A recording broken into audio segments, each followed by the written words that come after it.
இன்றைய நாள் 19/11/2014 புதன்கிழமை. இன்று மாலை 4:45 மணி அளவிலே ஏடிபிசி ஆஸ்திரேலிய ஒலிபரப்பு கழகத்திலே ஒரு நிகழ்ச்சியை ஒலிபரப்பினார்கள். அன்பர்கள் அனைவரும் அறிவீர்கள், இந்திய பாரத பிரதமர்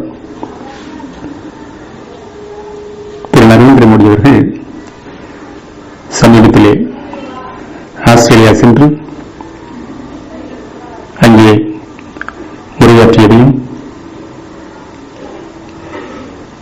மெல்போர்ன் நகருக்கு சென்றதையும் அன்பர்கள் அனைவரும் அறிவீர்கள். ஆனால் சேலம் மாவட்டத்திலே சுத்தசன் மார்க் நெறியினை பரப்பி வரும் திரு சேலம் குப்புசாமி ஐயா அவர்கள் ஆஸ்திரேலியா சென்றதை நீங்கள் அறிவீர்களா?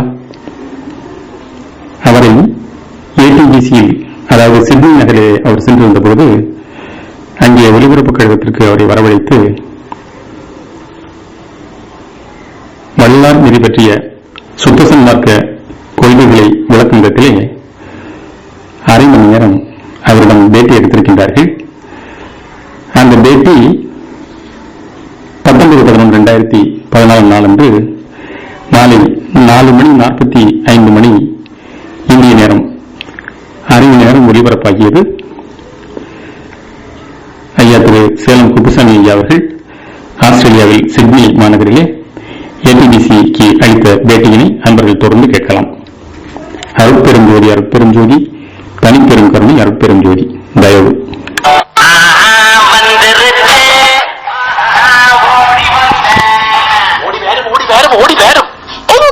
ஓடி வர சொல்லுறீர்கள். டாக்ஸில கட்டின காசெல்லாம் திருப்பி எடுக்கவில்லை வேணும். அதுக்கு வெளிக்கிறீர்கள். வீட்டுல இருந்து ஒரு போன் காலோட எல்லாத்தையும் முடிச்சிடலாம் இல்லே? என்னது, ஒரு போன் காலோட எல்லாத்தையும் முடிக்கலாமோ? சராஜரட்னம் அக்கவுண்டன்ட் அண்ட் டாக்ஸ் ஏஜென்ட் இருக்கிறார் இல்லே? ஒரு போன் கால். ஆம், சராஜரட்னம் இதோ வந்துவிட்டது. டாக்ஸ் ரிட்டர்ன் நேரம். இன்றைய நாடுங்கள் சராஜரட்னம். சராஜரட்னம் பதிவு செய்யப்பட்ட வருமான வரி ஆலோசகர், public accountant and registered tax agent. வருமான வரி, வியாபாரம், சூப்பர்வேஷன், ஹோம் இன்வெஸ்ட்மெண்ட் மற்றும் சகல திட்டங்களுக்கும் சராஜரட்னம். அறை இலக்கம் 1, 9-14 ரோச்செஸ்டர் ஸ்ட்ரீட், ஹோம்புஷ். ஹோம்புஷ் ஆரம்ப பாடசாலைக்கு முன்பாக. தொலைபேசி இருந்தது. இந்த குழந்தைகளுக்கு நாம் தமிழினுடைய உண்மை என்றால் ஒரு உதாரணம் சொன்னா உங்களுக்கு புரியுங்க ஐயா. யாரை பார்த்தாலும் வணக்கம் என்று நாம் சொல்லுகின்றோம். அந்த சொல்லுக்கு பொருள் நமக்கு தெரிகின்றதா? இல்லை. பழந்தமிழிலே ஒரு வழக்கம் உண்டு. எல்லாம் காரண பெயர்கள் தான். அகராதியை தேடி போக வேண்டாம். வணக்கம் என்கின்ற சொல்லை 3ஆக பிரிக்கலாம். வன், குடல், அக்கு, குடல், அம் என்று அது பிரியும். வன் என்றாலே வணங்குகின்றேன் என்று பொருள். எதை வணங்குகின்றேன் என்றால் உங்களை வணங்குகின்றேன் என்பது மட்டுமல்ல, உங்களுடைய உடலிலே அக்கின்ற இந்த புருவ மத்தியிலே அக் என்பது 3 புள்ளிகளாக வரும். தாய்மார்கள் பொட்டு இடுகின்றார்கள் அல்லவா? சிவனுக்கு நெற்றிக்கண் இருக்கின்றது அல்லவா? அந்த நெற்றிக்கண் எல்லா மனிதர்களுக்கும் உண்டு என்பது தமிழர்களுடைய நம்பிக்கை. ஆக இங்கே பொட்டு வைத்து விட்டால் 3 கண்கள் அக்கு என்கின்ற பகுதி சுட்டி காட்டப்படுகின்றது. அந்த இடத்திற்குள்ளே நம்முடைய உயிர் இருக்கின்றது. அந்த உயிரை இயக்குகின்ற ஜோதியாக, அருட்பெருஞ்சோதியாக இறைவன் இருக்கின்றான் என்பதுதான் நம்பிக்கை. ஆக வணக்கம் என்று சொல்லுகின்ற பொழுது நான் உங்களை மட்டுமல்ல, உங்களுடைய உடலிலே புருவ மத்திக்கு உள்ளே இருக்கின்ற ஜீவனை இயக்குகின்ற, ஆன்மாவை இயக்குகின்ற கடவுளையே வணங்குகின்றேன் என்று பொருள். ஆக ஒரு ஜீவன், அதனை நாம் கொன்றால் என்னாகின்றது என்றால் அந்த உயிரை மட்டும் கொள்ளவில்லை, கடவுளையே கொள்கின்றோம். பிரம்மஹத்தி என்கின்ற தோஷம் வந்துவிடும். ஸ்ரீராமன் அசுரனாகிய ராவணனை கொன்ற பிறகும் அந்த பாவத்தை போக்குவதற்காக ராமேஸ்வரத்திலே சிவலிங்கத்தை வழிபட்டான் என்று நமக்கு புராணங்கள் சொல்லுகின்றன. ஆக எந்த உயிரை கொன்றாலும் அந்த உயிரை மட்டும் கொள்ளவில்லை, அந்த உயிரை இயக்குகின்ற கடவுளினுடைய வீட்டையும் நாம் கொள்ளுகின்றோம், கடவுளையும் கொள்ளுகின்றோம். ஆக பிரம்மஹத்தி தோஷம் வந்துவிடும். இவ்வளவு கருத்துக்கள் அடங்கிய ஒரு வார்த்தை வணக்கம் என்பது. இதை போல்தான் தமிழில் இருக்கின்ற எல்லா ஞான சொற்களும். ஞானத்தை அடைவதற்கு மிக எளிமையான வழி தமிழ் மொழியை கற்பதுதான் என்று ராமலிங்க சுவாமி என்று அழைக்கப்பட்ட வள்ளல் பெருமான் நமக்கு சொல்வார். அவருடைய தொண்டன் நான். அவருடைய செய்தியை, ஜீவகாருண்யத்தை, அருள் நெறியை, ஆன்ம நேயத்தை இந்த உலகமெங்கும் பரப்புவதற்காக நான் வந்திருக்கின்றேன். மிகுந்த மகிழ்ச்சி ஐயா. நீங்கள் மலேசியா, சிங்கப்பூர் போன்ற நாடுகளுக்கு அடிக்கடி செல்வீர்கள். அங்கேயும் உங்களுடைய சன்மார்க்க சபை சார்ந்த குறிப்பாக வள்ளலார் குறித்த கருத்துக்களை, அவர் எடுத்து சொல்லிய செய்திகளை கொடுத்து வருகின்றீர்கள். ஆஸ்திரேலிய மண்ணிலே தமிழருடைய வாழ்வியலை நீங்கள் இந்த குறுகிய காலத்திலே பார்க்கும் பொழுது எப்படி உங்களுக்கு தோன்றுகின்றது? மிகச் சிறப்பாக வாழ்ந்து கொண்டிருக்கின்றார்கள். உலகிலேயே தமிழர்கள் மிகவும் செழிப்பாகவும் அமைதியாகவும் வாழ்கின்ற பூமியாக நான் மலேசியாவை தான் கருதி கொண்டிருந்தேன். மலேசியா, சிங்கப்பூர் என்கின்ற 2 ஊர்களிலே தமிழர்கள் மிகவும் வளமாகவும் நலமாகவும் இருக்கின்றார்கள். அதே போல் இந்த ஆஸ்திரேலியா மண் நமக்கு வாழ்வளித்த ஒரு புகலிடமான ஒரு புண்ணிய பூமி. மிகவும் மக்கள் அமைதியாகவும் மேன்மையாகவும் செம்மையாகவும் வாழ்க்கையை மிகவும் ஒழுக்கமாகவும் நடத்தி வருகின்றார்கள். அதை கண்டு நான் மிகவும் மகிழ்ச்சி அடைகின்றேன் ஐயா. மிகுந்த மகிழ்ச்சி. உங்களை பற்றி அடுத்ததாக கேட்க வேண்டும். அதாவது கேட்டுக்கொண்டிருக்கின்ற பல்லாயிரக்கணக்கான நேயர்களுக்கு அவங்களுடைய அறிமுகத்தை நீங்கள் சிறப்பாக அந்த வணக்கம் என்கின்ற அந்த சொல் கொடுக்கின்ற அந்த பொருளின் வாயிலாக கொடுத்திருந்தீர்கள். ஆனாலும் உங்களுடைய கல்வி பின்னணியை பற்றி அறிந்து கொள்ள ஆசைப்படுகின்றோம். அதை பற்றி சொல்லுங்களேன். கல்வி என்றால் என்னுடைய கல்வி தகுதி, நான் ஆங்கில இலக்கியத்திலே முதுகலை, அதாவது MA பட்டம் என்று சொல்வார்கள், அந்த முதுகலை பட்டம் பெற்றவன். மற்றபடி என்னுடைய கல்வி என்பது தமிழிலும் நான் முதுகலை பட்டம் பயின்றேன். ஆனால் தேர்வுக்கு செல்ல இயலாததனால நிறுத்திக் கொண்டேன். அருட்பெரும் ஜோதி தனிப்பெரும் கருணை என்கின்ற அந்த தத்துவத்தின் கீழே வள்ளலார் ராமலிங்க சுவாமிகள் அவர்கள் காட்டிய அந்த வழி, அந்த வழியின் பிரகாரம் இன்று தமிழகம் மட்டுமன்றி உலகத்திலே இருக்கின்ற பல்லாயிரக்கணக்கான அவருடைய வழியை பின்பற்றுபவர்கள் தொடர்ந்தும் இந்த சன்மார்க்க நெறியை பரப்பி வருகின்றார்கள். உங்களுக்கு இந்த நெறியிலே ஈடுபாடு வந்ததனுடைய பின்னணி என்ன? எனக்கு இந்த நெறியிலே ஈடுபாடு வந்ததற்கு காரணம் திருக்குறள் தான். கடந்த 50 ஆண்டு காலமாக திருக்குறளை நான் ஆராய்ச்சி செய்து வருகின்றேன். திருக்குறளை பற்றி அறிவு நிலைகள் 10 என்று ஒரு நூலை எழுதியிருக்கின்றேன். மற்றவர்கள் எல்லாம் பகுத்தறிவு என்பார்கள். அதை கடந்து உள்ளொளி இன்ட்யூஷன் என்கின்ற 7வது அறிவை பற்றி தான் சொல்வார்கள். ஆனால் 2000 ஆண்டுகளுக்கு முன்பே திருவள்ளுவர் பெருந்தகை 7வது அறிவு குறிப்பறிவு, 8வது அறிவு என்பது இன்சைட் என்று நாம் சொல்லுகின்றோமே, அந்த நிலையை பற்றி சொல்லுவார். அதுதான் ஞானிகளினுடைய நிலை. 9வது அறிவு என்பது நுண்மா நுழைப்புலம் என்று சொல்வார். 10வது அறிவு ஆளறிவு என்பார். இந்த மனிதன் இப்பொழுது இருப்பது பகுத்தறிவு என்கின்ற 6வது மன அறிவிலே. தொல்காப்பியனை இதை சொல்லுகின்றார். 5 புலனறிவு, மன அறிவு என்பது 6வது அறிவு. இதை கடந்து 4 அறிவுகள் இருக்கின்றன. அந்த 4 அறிவுகளை பெறுவதுதான் ஆன்மீகம். மனிதன் தெய்வ நிலைக்கு உயர்வதற்கான வழி இதுதான் என்று திருவள்ளுவர் பெருந்தகை அன்றே நமக்கு குறிப்பிட்டிருக்கின்றார். இதை விளக்கமாக ஒரு நூலாக நான் எழுதியிருக்கின்றேன். அதற்கு பிறகு ராமலிங்க சுவாமி ஒரு செய்தியை சொன்னார். தேவர் குரலில் முதல் அதிகாரத்திலே சகா கல்வியை பற்றி சொல்லப்பட்டிருக்கின்றது, தக்க ஆசானை வைத்து தெரிந்து கொள்க என்று ஒரு குறிப்பு கொடுக்கின்றார். நான் பல்வேறு அறிஞர்களையும் தமிழாசிரியர்களையும் சித்தர்களையும் கேட்டு பார்த்தேன், யாருக்கும் புரியவில்லை. பாம்பின்கால் பாம்பறியும் என்பதை போல் திருவள்ளுவர் வாளறிவு என்கின்ற ஒளி அறிவை, இறைவனுடைய அறிவை அடைந்தவர். அந்த நிலை 2000 ஆண்டுகளுக்கு பிறகு அடைந்த வள்ளல் பெருமான், அவருக்கு அந்த அறிவு தோன்றி இருக்கின்றது. ஆகவே அப்படி சொன்னார். யாராலும் இதற்கு விளக்கம் சொல்ல முடியவில்லை என்ற பொழுது நான் வள்ளல் பெருமானுடைய திருவடிகளையே மனதிலே கற்பனை செய்து கொண்டு அழுதேன், தொழுதேன். ஒரு 30 ஆண்டு கால ஆராய்ச்சிக்கு பிறகு திருக்குறள் ஸ்பிரிச்சுவல் கமெண்டரி என்று அந்த 10 பாடல்களுக்கு உங்களிடையே இருக்கின்றது பாருங்கள் முன்னால் திருக்குறள், இந்த ஆங்கில நூலை நான் எழுதினேன். முதலில் தமிழில் தான் எழுதினேன். தமிழில் எழுதுவதை விட ஆங்கிலத்தில் எழுதினால் இது திருக்குறளினுடைய புகழ் உலகமெங்கும் சென்று சேரும் என்று என்னுடைய நண்பர்கள் சொன்னதனால அதனை ஆங்கிலத்தில் எழுதினேன். இப்பொழுது 100 பாடல்களுக்கு மட்டும் 1200 பக்கங்கள் கொண்ட திருக்குறள் தத்துவ யோக ஞான உரை ஒன்று தயாராகி கொண்டிருக்கின்றது. 1 மாதத்திலே அச்சாகி வெளிவந்துவிடும். அது திருவள்ளுவர் தான் என்னுடைய தொடக்கம். ஆனால் அந்த திருவள்ளுவர் இலக்கணம் என்றால் வள்ளலார் இலக்கியம். எப்படி வாழ வேண்டும் என்று திருவள்ளுவர் சொன்னாரோ அதனை தன்னுடைய வாழ்க்கையிலேயே நடந்து காட்டியவர். நமக்கெல்லாம் ஒரு உதாரணமாக, இலக்கியமாக, திருக்குறளுக்கு இலக்கியமாக வாழ்ந்து காட்டியவர் வள்ளல் பெருமான். திருக்குறள் திருவள்ளுவருடைய காலத்திலே எவ்வளவு அறிவு இருந்ததோ எல்லா துறைகளிலும் அவற்றையெல்லாம் சுருக்கி சூத்திரமாக நமக்கு கொடுத்தார். திருவள்ளுவர் பெருந்தகைக்கு பிறகு கடந்த 2000 ஆண்டுகளிலே வேதாந்தம், சித்தாந்தம், போதாந்தம், கலாந்தம், நாதாந்தம், யோகாந்தம் என்று 6 அந்தங்கள் தோன்றி அந்த 6 அந்தங்களினுடைய சாரத்தையும் உள்வாங்கிக் கொண்டு தனக்கே உரிய அருள் நெறி என்கின்ற 7வது நெறியையும் சேர்த்து 5818 பாடல்களும் சுமார் 500 பக்க உரைநடையும் வள்ளல் பெருமான் நமக்கு கொடுத்திருக்கின்றார். இந்த உலகத்தினுடைய மொத்த ஞானத்தையும் விஞ்ஞானத்தையும் இனி எதிர்காலத்தில் வரக்கூடிய விஞ்ஞானங்களையும் வள்ளல் பெருமான் கொடுத்திருக்கின்றார். என்னுடைய ஆய்விலே நான் கண்டறிந்தது சுமார் 20 விஞ்ஞான துறைகளில் இன்றைய விஞ்ஞானிகள் அடைய முடியாத பல செய்திகளை, கண்டுபிடிப்புகளை வள்ளல் பெருமான் அடைந்திருக்கின்றார். ஒரு டார்வினை விட அதிகமாக அவர் நமக்கு பரிணாமத்துறையை பற்றி சொல்லுகின்றார். ஒரு ஐன்ஸ்டீனை விட நமக்கு இந்த வெட்டவெளியை பற்றி அதிகமாக அவர் சொல்லுகின்றார். ஒரு வெட்டவெளி ஸ்பேஸை பற்றி தான் ஐன்ஸ்டீன் பேசுகின்றார். ஆனால் வள்ளல் பெருமான் 16 வெட்டவெளிகளை பற்றி பேசுகின்றார். திருவள்ளுவ நாயனாரே நுண்மான் நுழைபுலம் இல்லான் எழில்நலம் மண்மான் புனைபாவையற்று என்கின்ற பாடலிலே மண்மான் என்பது பிசிக்கல் ஸ்பேஸ், நுண்மான் என்பது நம்முடைய சிதாகாசம், சிதம்பரம், ஆத்மாவுக்கு உள்ளே இருக்கின்ற உயிராளாகிய ஆகாயம். அதான் இறைவன் திருநடம் இருக்கின்ற இடம் என்கின்ற குறிப்பை கொடுக்கின்றார். சிதம்பரம் என்று நாம் கேள்விப்பட்டிருக்கின்றோம். அதனை சிதாகாசம் என்றும் சொல்வார்கள், சிற்றவை என்றும் சொல்வார்கள். இந்த சித் என்கின்ற வடசொல் வருவதற்கு முன்பே எழுதப்பட்ட நூல் திருக்குறள். நுண்மான் என்கின்ற அழகிய தமிழ் சொல்லால் அதனை நமக்கு குறிப்பிடுகின்றார். அதை பற்றியெல்லாம் என்னுடைய நூலிலே நான் விரிவாக எழுதியிருக்கின்றேன் ஐயா. அருமை.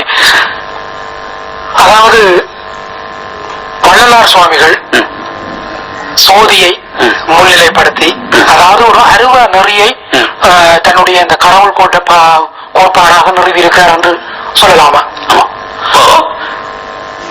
இப்போ அருட்பெரும் ஜோதி என்று இறைவனை புதிதாக வரையறை செய்கின்றார். அதற்கு என்ன பொருள் என்றால், ஜோதி என்றால் ஒளி, லைட். பெரும் ஜோதி நம்முடைய ஆன்மா என்பது சிற்றணு வடிவினன் என்பது சைவ சித்தாந்தம். ஒரு அணுவை விட கோடியிலே ஒரு பாகம் கூட கிடையாது, அதை விட சிறிய உருவம் தாங்கியது நம்முடைய ஆன்மா. அது புருவ மத்திக்கு உள்ளே இருக்கின்றது.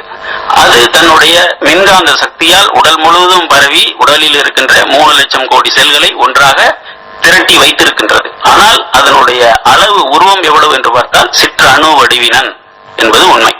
ஆனால் இறைவனுடைய உயிர் எவ்வளவு பெரிதாக இருக்கின்றது என்று வள்ளல் பெருமான் சொல்லுகின்றார். இந்த பிரபஞ்சத்தை விட பல மடங்கு பெரியது என்கின்றார். எவ்வாறு என்றால், பிரம்மாண்டமான இந்த பிரபஞ்சம் முழுவதும் இறைவனுடைய உடலில் இடதுகால் சிறுவிரல் நகம் என்று சொல்லுகின்றார். சிறுவிரல் நகத்தை விட நம்முடைய உடலானது ஆயிரக்கணக்கான மடங்கு பெரியது. அது மட்டுமல்ல, இறைவனை என்ன சொல்லுகின்றார்? அல்கல் இன்றி ஓங்கும் அருட்பெருஞ்சோதி, எவர் எக்ஸ்பேண்டிங் யூனிவர்ஸ் என்று ஆங்கிலத்திலே இன்றைய விஞ்ஞானிகள் சொல்வதை அன்றைய வள்ளல் பெருமான் சொல்வார். அல்குதல் என்றால் குறைதல். இந்த உலகத்திலே 2 சக்திகள் இருக்கின்றன. ஒன்று சுருங்குதல், அல்குதல். இன்னொன்று ஓங்குதல், விரிந்து கொண்டே போவது. நாம் 22 வயதுக்கு பிறகு நம்முடைய உடலும் அறிவும் சுருங்கிக் கொண்டே வருகின்றது. 22 வயது வரை ஓங்குதல் என்கின்ற விரிதலில் இருக்கின்றோம். அதற்கு பிறகு சுருங்கி முதுமை அடைந்து மரணம் அடைகின்றோம். ஆனால் இறைவனுக்கு முதுமையோ மரணமோ கிடையாது. அந்த ஜோதியானது எப்பொழுதும் போய்கொண்டே இருக்கின்றது, விரிந்து போய்கொண்டே இருக்கின்றது. இன்றைய விஞ்ஞானிகள் டெலஸ்கோப் மூலம், தொலைநோக்கி கருவி மூலம் பார்த்து அதனை நமக்கு சொல்லுகின்றார்கள். நேற்று பார்த்ததை விட புதிய கிரகங்கள் தோன்றி இருக்கின்றனவே, இது எப்படி என்று சொல்வார்கள். ஆக ஒவ்வொரு வினாடியும் இறைவன் படைத்தல் தொழிலை செய்து கொண்டே இருக்கின்றான். ஆக அருட்பெரும் ஜோதி, நன்றாக கவனிங்கள்.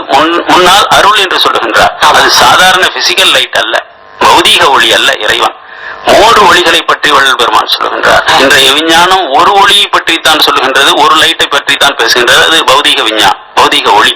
இதை கடந்த அன்பு, நட்பு, காதல், ஜீவகாருண்யம், தயவு இவையெல்லாம் சூக்கும ஒளி, subtle light, coming from subtle heat. சூக்கும உஷ்ணத்தில் இருந்து வருகின்ற சூக்கும ஒளி. மூன்றாவதாக ஒன்றை சொல்லுகின்றார். வேதம் பாராட்டாமல் மழையை போல், கதிரவனை போல் நீங்கள் எல்லா உயிர்களிடத்தும், இது தாவரம் என்றோ, பிராணி என்றோ, பறவை என்றோ, மனிதர் என்றோ, வேதமே பாராமல் எப்பொழுதும் கொடுத்து கொண்டே இருக்கின்ற அந்த சுபாவத்துக்கு பெயர் அருள். அந்த அருள் தான் காரண அக்னி, காரண ஒளி என்று சொல்கின்றார். அந்த காரண அக்னியிலிருந்து வருகின்ற காரண ஒளியாக இறைவனை காண்கின்றார். இந்த பிரபஞ்சத்தை 14,400 கோடி ஆண்டுகளுக்கு முன்னால், 14 பில்லியன் இயர்ஸுக்கு முன்னால் ஒரு பிக் பேங், ஒரு பெருவெடிப்பு ஏற்பட்டது. அதிலிருந்து இந்த பிரபஞ்சம் தோன்றியது என்று விஞ்ஞானிகள் சொல்கின்றார். அதை யார் ஏற்படுத்தியது என்றால் வள்ளல் பெருமான் சொல்லுகின்றார், இந்த அருள் ஆற்றல் தான், அருள் ஒளிதான். அதுதான் பிரபஞ்சத்தை படைத்து நம்மை எல்லாம் காத்துக் கொண்டிருக்கின்றது என்று சொல்லுகின்றார். மெய்ஞானத்தை விஞ்ஞானமாக கொடுக்க முடியுமா என்று உலகம் முழுவதும் பல ஞானிகள் பிதகோரஸில் இருந்து முயற்சி செய்திருக்கின்றார்கள். ஆனால் யாராலும் முடியவில்லை. அதிலே வெற்றி கண்டவர் வள்ளல் பெருமான். எப்படி என்றால் இரண்டு சமன்பாடுகளை கொடுக்கின்றார். உயிர் இஸ் ஈக்வல் டு அன்பு, உயிர் இஸ் ஈக்வல் டு அன்பு, கடவுள் இஸ் ஈக்வல் டு அருள். இது நாத்திகர்கள் ஆத்திகர்கள் அனைவருக்கும் ஏற்றுக்கொள்ளக்கூடிய ஒரு உண்மை. ஆத்திகம் நாத்திகம் இவற்றையெல்லாம் கடந்து இறைவனை விஞ்ஞான வடிவில் நமக்கு கொடுக்கின்றார். மெய்ஞானத்தை விஞ்ஞானமாகவும் விஞ்ஞானத்தை மெய்ஞானமாகவும் கொடுக்கக்கூடிய ஆற்றல் வாய்ந்தவர் வள்ளல் பெருமான். அதே போல டார்வின் 1859 1867 ஆகிய 2 வருடங்களில் 2 நூல்களை வெளியிட்டார். Origin of species, descent of man. அந்த 2 நூல்களை வெளியிட்டு பரிணாம கொள்கையை நிலைநாட்டினார். ஆனால் அந்த டார்வினிடம் ஒரு கேள்வி கேட்கப்பட்டது. ஐயா, எதிர்காலத்தில் மனிதன் என்ன ஆவான்? இந்த மனித நிலையிலிருந்து மேல் மனித நிலைக்கு சூப்பர்மேனாக போக முடியுமா? எப்படி போவது என்றெல்லாம் கேள்விகள் கேட்கப்பட்டன. ஜான்சி ரைட் என்கின்ற அமெரிக்க பேராசிரியர் கேட்டார். ஒரே வரியிலே பதில் சொன்னார் டார்வின், எனக்கு தெரியாது. ஆனால் அதே ஆண்டு 1869-72 வள்ளல் பெருமான் தன்னுடைய உடலை, அவர் மாபெரும் சித்தர், தன்னுடைய உடலை ஒளிதேகமாக மாற்றிக்கொண்டார். சுத்ததேகம், பிரணவதேகம், ஞான ஒளி தேகம் என்று இந்த உடலுக்குள்ளே 3 உடல்கள் இருக்கின்றன. அவற்றை வெளிப்படுத்திக் கொள்வது நம்முடைய கடமை. எவ்வாறு வெளிப்படுத்திக் கொள்வது என்கின்ற விஞ்ஞானத்தை 36 படிநிலைகளாக வகுத்துக் கொடுத்திருக்கின்றார். மிகவும் எளிமையாக எவ்வாறு பதஞ்சலி முனிவர் அஷ்டாங்க யோகத்திலே இயமம், நியமம், ஆசனம், பிராணாயாமம், பிரத்யாகாரம், தாரணை, தியானம் என்று 8 படிநிலைகளை கொடுத்திருக்கின்றாரோ அதேபோல் 36 படிநிலைகளை வள்ளல் பெருமான் நமக்கு வகுத்துக் கொடுத்திருக்கின்றார். அவற்றை தன்னுடைய உடலிலும் நடத்தி காட்டினார். இப்பொழுது அவருடைய உடல் பிரபஞ்சம் எங்கும் இருக்கின்றது. இறைவனை போல் அவரும் ஒளிதேகம் பெற்றுக்கொண்டு ஞான ஒளிதேகம் பெற்றுக்கொண்டு பிரபஞ்சம் எங்கும் எல்லா இடங்களிலும் இருக்கின்றார். பெருமானுடைய வார்த்தைகளில் சொல்வதென்றால், இப்போது இந்த உடலில் இருக்கின்றேன், இனி எல்லா உடம்புகளிலும் புகுந்து கொள்வேன். இப்பொழுது என்னுடைய அறிவு அண்டாண்டங்களுக்கும் அப்பால் விரிந்திருக்கின்றது என்றெல்லாம் சொல்கின்றார். ஆக அப்படிப்பட்ட ஆற்றல்கள் எல்லாம் நமக்குள்ளே மறைந்திருக்கின்றன. ஆனால் நம்முடைய குழந்தைகள் நம்முடைய தாய்மொழியிலே இருக்கின்ற இந்த திருவருட்பாவை படிப்பதில்லை. சித்தர்கள் நெறி 18 சித்தர்கள் லட்சக்கணக்கான பாடல்களை எழுதி வைத்திருக்கின்றார்கள். அஷ்டமா சித்திகளை மனிதன் அடைய வேண்டும் என்பது அவர்களுடைய அவா. அவர்கள் காத்துக் கொண்டிருக்கின்றார்கள். திருவள்ளுவ நாயனார் சித்தர்களுக்கெல்லாம் பெரிய சித்தர். அந்த திருக்குறளை கூட நம்முடைய குழந்தைகள் படிப்பதில்லை. உண்மை உண்மை. இந்த ஒரு சோதியாக இறைவனை கண்டு அவனோடு ஒன்றித்து வாழ்வது என்பது, குறிப்பாக நம்மளுடைய பூசலார் நாயனார் மனதிலேயே கோயிலை எழுப்பி வழிபாடு கண்டார்.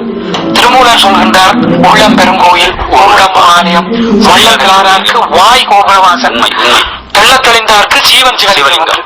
ஆனால் இப்படியான நெறிகள் எல்லாம் ஒரு ஆன்மீகத்தினுடைய உச்ச நிலை. உண்மை. அப்படியான நிலையை கைவர பெற்றவருக்கு தான் வாய்க்கும். ஆனால் வள்ளலார் பெறுவார், அதாவது வள்ளலார் இதை சாதாரணர்களும் பின்பற்ற வேண்டும் என்று சொல்கின்றார். எடுத்த எடுப்பிலேயே இப்படியான ஒரு படிநிலை முன்னேற்றம் என்பது எப்படி கிட்டும்? அதை பற்றி சாத்தியம் தாங்க ஐயா, ஒன்றுமே இல்லை. உங்களுடைய புருவ மத்தி இருக்கின்றது அல்லவா? ஒரு சின்ன உதாரணம் சொல்றேன் கேளுங்க. ஞானத்தை அடைவதற்கு எளிமையான வழி தமிழ் மொழியை கற்றலே என்று சொல்வார். ஏன் அவ்வாறு சொல்லுகின்றார் என்றால், வணக்கம் என்கின்ற சொல்லிலேயே நான் சொன்னேன், அக் என்கின்ற இடத்திலே அம்பலம் என்கின்ற கோயில் இருக்கின்றது. அம்பலத்தினுடைய சுருக்கம் தான் அம். ஆக சிதம்பரம் என்பது பாண்டிச்சேரிக்கு பக்கத்திலே இருக்கின்ற ஒரு ஊர் என்பது குறியீடு, சிம்பல் தான். ஆனா உண்மையான சிதம்பரம் என்பது எங்கே இருக்கின்றது என்றால், நம்முடைய 2 கண்களுக்கு மத்தியிலே, புருவ மத்திக்கு உள்ளே இருப்பது. உதாரணமாக நான் ஒரு பயிற்சி தருவேன்.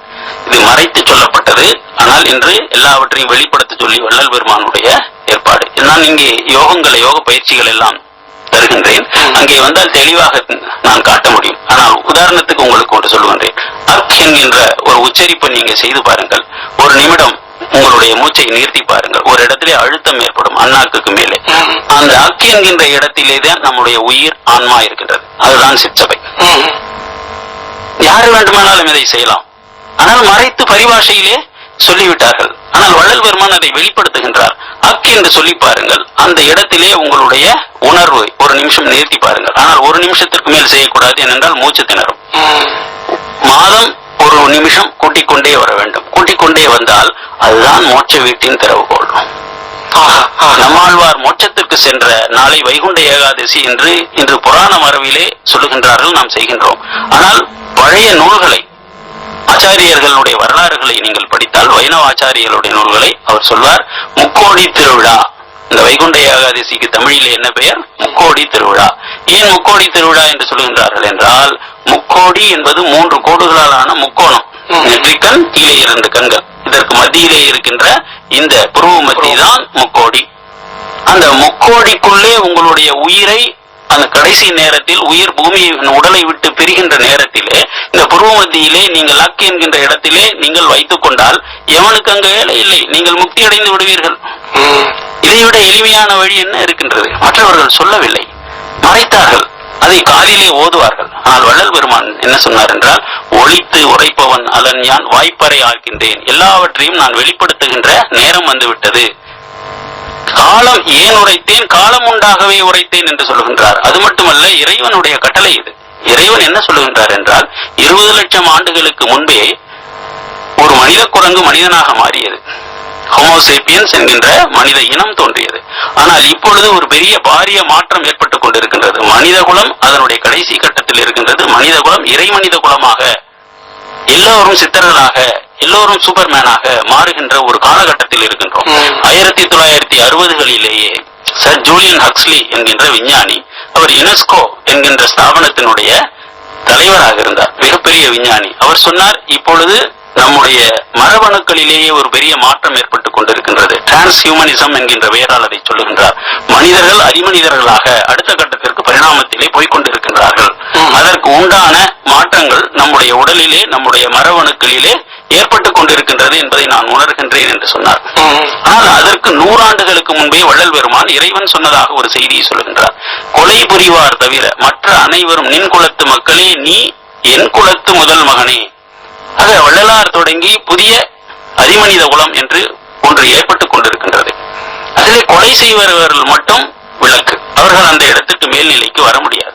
அதனாலதான் ஜீவகாருண்யத்தை வலியுறுத்துகின்றார்.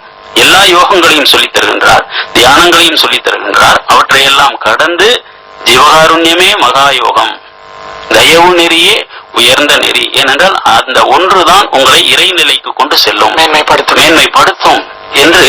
அதனால்தான் சுத்த சன்மார்க்கம் என்கின்றார். சுத்த சன்மார்க்கம் என்றால் உடல் தூய்மை, மனம் தூய்மை, உயிர் தூய்மை, எல்லாவற்றையும் தூய்மை செய்து கொண்டே நீங்கள் வர வேண்டும். வேதமே பாராட்டக்கூடாது. நான் உயர்ந்தவன், நீ தாழ்ந்தவன், நான் உயர்ந்த ஜாதி, நீ தாழ்ந்த ஜாதி, நான் ஆண், நீ பெண், நான் மனிதன், அது பறவை, அது சாதாரண மிருகம், இந்த பேதமே இருக்கக்கூடாது. இப்படி நமக்கு பேதம் இருந்தால் இறைவன் எவ்வளவு பெரியவன்? அந்த பேதத்தோடு நம்மிடம் வர முடியுமா? ஆக நாம் பேதம் பார்த்தால் இறைவன் நம்மிடம் வரமாட்டான். நாம் பேதம் பார்க்கவில்லை என்றால் இறைவன் வருவான். பேதம் பாராமல் இறைவன் என்னை உற்றே கலந்தான், நான் அவனை உற்றே கலந்தேன் என்று வள்ளல் பெருமான் பாடுகின்றார். ஆக அவருடைய நேரி அருள் நேரி, ஜீவகாருண்ய நேரி. ஜீவகாருண்யமே மகா யோகம். அந்த ஜீவகாருண்யத்தை செய்துவிட்டு நீங்கள் என்ன தியானம் செய்தாலும், என்ன யோகம் செய்தாலும் 1க்கு 100ஆக பலன் கிடைக்கும், உடனே பலன் கிடைக்கும். ஜீவகாருண்யம் இல்லாமல் செய்யப்படுகின்ற யோகங்கள், தியானங்கள், நான் மட்டும் அப்படியே அமர்ந்து கொண்டு ஒரு காட்டிலோ ஒரு அறையிலோ அமர்ந்து கொண்டு இறைவனை நினைத்துக் கொண்டு அப்படியே மோட்சம் போய் விடுவேன் என்றால் இது இறைவனுக்கு உகந்தது அல்ல என்று சொல்கின்றார். பிற உயிர்களை பார், அவைகள் படுகின்ற துன்பத்தை நீக்குவதற்கு உன்னாலான உதவிகளை செய், அப்பொழுதுதான் இறைவன் உன்னுடைய பக்கம் கண்களை திருப்புவார், அவருடைய கடைக்கண் பார்வை கிடைக்கும் என்று வள்ளல் பெருமான் ஜீவகாருண்ய ஒழுக்கம் என்று ஒரு நூலையே எழுதியிருக்கின்றார். ஒவ்வொரு தமிழனும், தமிழன் மட்டுமல்ல, ஒவ்வொரு மனிதனும் படிக்க வேண்டிய ஒரு நூல் ஜீவகாருண்ய ஒழுக்கம். ஒவ்வொரு மனிதனும் அந்த ஜீவகாருண்ய ஒழுக்கம் ஆங்கிலத்திலேயே மொழிபெயர்க்கப்பட்டு இணையதளத்திலே கிடைக்கின்றது. வள்ளலார்.org என்கின்ற இணையதளத்திலே கிடைக்கின்றது. Compassion is the only way to salvation என்கின்ற தலைப்பிலே மொழிபெயர்த்து வைத்திருக்கின்றார். இதை ஆங்கிலத்தில் இருப்பதை நாம் அச்சிட்டு எல்லா மக்களுக்கும் கொடுக்க கடமைப்பட்டவர்கள். அந்த உலகத்திலே பகவான் புத்தரை போல், பகவான் இயேசுநாதரை போல் உலக பேர் அருளாளர்களில் ஒருவராக வைத்து எண்ணப்படக்கூடிய தகுதி பெற்றவர் அருளாளர் வள்ளல் பெருமான். கண்டிப்பாக உங்களுடைய வாழ்க்கையிலே திருவள்ளுவர் வழியாக வள்ளலார் வந்தார். வள்ளலாரோடு திருமூலரும் கலந்திருக்கின்றனர். திருமூலருடைய சிந்தனைகளை நீங்கள் ஆழமாக உங்களுடைய மனதிலே நிறுத்தி அவற்றையும் பரப்பி வருகின்றீர்கள். திருமூலர் இந்த வள்ளலாரோடு இணைந்ததற்கு அடிப்படையாக இருந்த அந்த நெறி எதுவாக இருந்தது? வள்ளல் பெருமானை சொல்லுகின்றார். என்ன சொல்லுகின்றார் என்றால், திருமூலர் தன்னுடைய திருமந்திரத்திலிருந்து எனக்கு மெய்நெறியை காட்டினார், அதை இறைவன் எனக்கு உணர்த்தினான் என்கிறார். என்ன அந்த உணர்வு என்றால், ஜீவகாருண்யம் என்கின்ற உணர்வையே வள்ளல் பெருமான் பெற்றுக் கொண்டது திருமூல நாயனாரிடம் இருந்தார். திருமூல நாயனார் ஒரு பாடலிலே சொல்வார், நடமாடும் கோயில் நம்பர்க்கு ஒன்று ஈகில், படமாடும் கோயில் பரமர்க்கு அது ஆகும். ஆனால் படமாடும் கோயிலாகிய இறைவர் பரமர்க்கு ஒன்று ஈகில், அது நடமாடும் கோயில் நம்பர்க்கு ஆகா என்று சொல்வார். அதாவது மனிதர்கள் மற்ற உயிரினங்கள் எல்லாவற்றையும் நடமாடும் கோயில் என்று சொல்லுகின்றார். கோயிலிலே இருக்கின்ற சிவலிங்கத்தை படமாடும் கோயில் என்கின்றார். ஆக படமாடும் கோயிலாகிய அந்த சிலையின் மேல் நீங்கள் ஒரு லிட்டர் பாலை கொண்டு போய் கொட்டுகின்ற பொழுது அது இறைவனுக்கு மட்டுமே போய் சேர்கின்றது. ஆனால் அந்த பாலை ஒரு ஏழை குழந்தையினுடைய வயிற்றிலே நீங்கள் இடுகின்ற பொழுது அதனுடைய பசியும் தணிகின்றது, அந்த உடலுக்குள் இருக்கின்ற இறைவனும் திருப்தி அடைகின்றான். ஆக ஏழைகளுக்கு, இல்லாதவர்களுக்கு உதவி செய்வதே உண்மையான வழிபாடு என்கின்ற இந்த ரகசியத்தை 2000 ஆண்டுகளுக்கு முன்பு திருமூலர் நாயனார் சொல்லுகின்றார். உலகத்திலே திருமூலர் நாயனாருக்கு மேல் ஒரு யோகி இல்லை. இது என்னுடைய ஆராய்ச்சியின் முடிவு, நான் மட்டும் சொல்லவில்லை. இன்றைக்கு உலகத்திலே மிகப்பெரிய யோகா அத்தாரிட்டி என்றால் ஜார்ஜ் ஃபயர்ஸ்டைன் என்கின்ற ஜெர்மானியர் தான். அவர் இப்பொழுது சமீபத்திலே ஒரு நூலை வெளியிட்டார். இந்தியாவில் இருக்கின்ற எல்லா யோக நூல்களையும் ஆங்கிலத்திலே மொழிபெயர்த்து யோகா ட்ரெடிஷன் என்கின்ற புத்தகம் 2000 ரூபாய் அது தமிழகத்திலே. அதை நான் வாங்கினேன். அற்புதமான ஒரு புத்தகம். அதற்கு பிறகு அவர் ஒரு நூலை வெளியிட்டார். அது என்னவென்றால், வெளியிடவில்லை, அதற்கு பிறகுதான் அவர் கேள்விப்படுகின்றார். திருமூலரனுடைய திருமந்திரத்தை டாக்டர் பி நடராஜன் என்பவர் 50 ஆண்டுகளுக்கு முன்பு ஆங்கிலத்திலே மொழிபெயர்த்தார். அதை இப்பொழுது ஒரு கனடா தேசத்தைச் சேர்ந்த மார்ஷல் கோவிந்தன் என்பவர் அதை மறுபடியும் அச்சாக்கி இருக்கின்றார், ரீபிரிண்ட் போட்டிருக்கார். அதை பார்த்த பிறகு என்ன எழுதுகின்றார் என்றால், 3000 பாடல்கள் யோகத்தை பற்றி சொல்லி இருக்கின்றார் இந்த திருமூலர். உலகத்தில் இருக்கிற எல்லா யோக நூல்களையும் தராசனுடைய ஒரு தட்டில் வைத்துவிட்டு இந்த திருமந்திரத்தை மட்டும் மற்றொரு தட்டிலே வைத்தால் இந்த தட்டு தாளும் அவ்வளவு யோக செய்திகள் இதில் இருக்கின்றன. இவ்வளவு நாட்கள் ஏன் எனக்கு காட்டவில்லை இதை என்று வருத்தப்படுகின்றார். உண்மை உண்மை. அதாவது எங்களுடைய சூழலிலே இது ஒரு மிகவும் ஒரு அவல நிலை என்று சொல்லலாம். ஏனென்றால் எத்தனையோ பல கருத்துக்களை நீங்கள் குறிப்பிட்டது போன்று இப்படியான பல அம்சங்களை நம்மளுடைய முன்னோர்கள் எடுத்துச் சொல்லி இருக்கிறார்கள். அதை பின்பற்றி எடுத்து கொண்டு வந்த தலைமுறை என்பது மிகவும் குறைவாக இருக்கிறது இல்லையா? அதாவது இல்லையா, ஒரு மரம் இருக்கின்றது என்றால் அதனுடைய வேரை வெட்டிவிட்டீர்கள் என்றால் அது சிறு காற்றிலேயே கூட கீழே விழுந்துவிடும். வேர் எந்த அளவுக்கு ஆழமாக உள்ளே பதிந்திருக்கின்றதோ அந்த அளவுதான் அந்த மரத்தினுடைய பலம். அதே போல் மனிதர்களுக்கு அவர்களுடைய மரபு, அந்த மரபு என்று சொல்லுகின்ற பொழுது நான் ஏற்றத்திற்காக சொல்லவில்லை, அந்த அறிவு, ஃபண்ட் ஆஃப் நாலேஜ். தொல்காப்பியர் தொடங்கி வள்ளலார் வரை எவ்வளவு அறிவை சேர்த்து நமக்கு கொடுத்திருக்கின்றார்கள் என்று பாருங்கள். யோகத்தை பற்றி, ஞானத்தை பற்றி, உலகியல் அறிவை பற்றி நீங்கள் எடுத்து பாருங்கள். இந்த கல்வி நம்முடைய குழந்தைகளுடைய பரம்பரை சொத்து, நம்முடைய அப்பன் பாட்டன் சொத்து. அந்த அப்பன் பாட்டன் சொத்தை இவர்கள் ஏற்றுக்கொள்ளாமல் தெருவிலே நின்று போகின்ற வருகின்றவர்கள் எல்லாம் 10 காசுக்கு பிச்சை எடுப்பதை போல் ஏதேதோ யோகங்களை போய் கற்றுக்கொண்டு இருக்கின்றார்கள். அங்கே போனால் கிடைக்குமா, இங்கே போனால் கிடைக்குமா என்று இயங்குகின்றார்கள். ஐயா, நீ பெரிய கோடீஸ்வரனுடைய சொத்து மகன், உனக்கு வங்கியிலே கோடிக்கணக்காக சொத்து இருக்கின்றது. உன்னுடைய சொத்தை விட்டுவிட்டு நீ ஏன் 10 காசுக்கு தெருவிலே நின்று பிச்சை எடுக்கின்றாய்? உண்மை. திருக்குறளில் இல்லாத ஞானமா, திருமந்திரத்தில் இல்லாத யோகமா, வள்ளலாரிடம் இல்லாத ஞானமா? 6 அந்தங்கள், வேதாந்தம், சித்தாந்தம், போதாந்தம், நாதாந்தம், கலாந்தம், யோகாந்தம் என்ற 6 அந்தங்களுடைய சாரத்தை எடுத்துக்கொண்டு அதற்கு மேல் அருள் நெறியை சொல்லி அதற்கு மேல் உலகத்தில் இதுவரை வந்திருக்கின்ற விஞ்ஞானங்கள், இனிமேல் வரப்போகின்ற விஞ்ஞானங்கள் அனைத்தையும் வெறும் 1596 வரி, திருக்குறளை விட 3/2 பாகம்தான். சின்ன நூல், 2 நூல்களை நான் எல்லா தமிழர்களை மட்டுமல்ல உலகத்தில் இருக்கிற எல்லா மாந்தரையும் நான் கேட்டுக்கொள்வது, ஐயா, உங்களுடைய மனித பிறவி முழுமை பெற வேண்டும் என்றால் உங்களுடைய ஆன்மா பரமான்மாவின் நிலையை அடைவதற்கு இருக்கின்ற பயணம்தான் வாழ்க்கை. அந்த வாழ்க்கை பயணத்தில் நீங்கள் தோல்வி அடையாமல் இருக்க வேண்டும் என்றால் 2 சிறு நூல்களை கற்றுக்கொள்ளுங்கள். அது தமிழாகவோ, தமிழ் மூலமாகவோ அல்லது ஆங்கிலம் மூலமாகவோ நீங்கள் கற்றுக்கொள்ளுங்கள். ஒன்று திருக்குறள், 2வது அருட்பெருஞ்சோதி அகவல், வள்ளலாரால் எழுதப்பட்டது. இந்த 2 நூல்களுக்கு மேல் உலகத்திலே செய்தி இல்லை. நம்முடைய குழந்தைகளுக்கு ஒரு நாளைக்கு ஒரு திருக்குறள், 2 வரிகள் அருட்பெருஞ்சோதி அகவல், 2மே இப்பொழுது எளிமையாக கிடைக்கின்றது. எப்படி என்றால் ஒளிநாடாக்களில் டேப்ல கிடைக்குது, சிடியில கிடைக்குது. நீங்க உங்களுடைய வேலை செய்து கொண்டிருங்கள், அந்த ஒளிநாடாவை ஆன் செய்து விடுங்கள். அது காதிலே போய் சேருகின்றது. திரைப்பட பாடல்களை காதில் கேட்டே நம்முடைய குழந்தைகள் பாடுகின்றன அல்லவா? அதே போல் திருக்குறளும் இந்த அருட்பெருஞ்சோதி அகவலும் உள்ளே போய் மனப்பாடமாகிவிடும். கிடைக்கும். ஆமா, மிக எளிமையான வழி. இப்பொழுது இருக்கின்ற இந்த தொழில்நுட்ப வளர்ச்சி சாதனங்கள், இவ்வளவு சாத்தியங்கள் எல்லாம் எந்த காலத்திலும் நாங்கள் படித்த காலத்தில் எல்லாம் இல்லை. நாங்கள் ஒவ்வொரு வரியாக படித்து மனப்பாடம் செய்தோம். இப்பொழுது நீங்கள் சிரமப்படாமல் அந்த ஒளிநாடா மூலம் எளிமையாக உங்களுடைய குழந்தைகளுக்கு இவற்றை நீங்கள் அவர்களுடைய உள்ளத்திலே புகுத்திவிட முடியும். ஆக நீங்க அருட்பெருஞ்சோதி அகவலையும் திருக்குறளையும் மட்டும் 2 சிறு நூல்கள், ரெண்டுமே சேர்த்து 200 பக்கம் கூட வராது. குழந்தைகளுக்கு நீங்கள் புகட்டி விடுங்கள். அதற்கு பிறகு நீங்கள் செய்ய வேண்டியதெல்லாம் ஒன்றுமே இல்லை. அவன் முக்தனாவான், சித்தனாவான், தெய்வமாவான். மனிதன் தெய்வமாகலாம் என்பதற்கு வழி இந்த 2 சிறு நூல்களை படிப்பதுதான். உண்மை. உங்களுடைய இந்த ஆன்மீக மற்றும் தமிழ் பணியிலே இன்னும் ஒரு படிநிலையாக நீங்கள் நூல்கள் பலவற்றை வெளியிட்டிருக்கிறீர்கள், ஆங்கிலத்திலும் தமிழிலும். எனக்கு முன்னாலும் இங்கே இருக்கின்ற இந்த நூல்கள் அவற்றை சான்று பகிர்கின்றன. இப்படியான நூல்களை நீங்கள் வெளியிட்ட அனுபவத்தை பற்றி சொல்லுங்களேன். முதலிலே புது கவிதையிலே 2 நூல்கள் நான் எழுதினேன். உயிர் திரு நிலக்கடல் என்று 2 நூல்களை எழுதினேன். அதற்கு பிறகு திருக்குறளை பற்றி நான் ஆங்கிலத்திலே ஸ்பிரிச்சுவல் கமெண்டரி என்று இந்த கடவுள் வாழ்த்துக்கு மட்டும் ஒரு 105 பக்கம் கொண்ட ஒரு நூலை எழுதினேன்.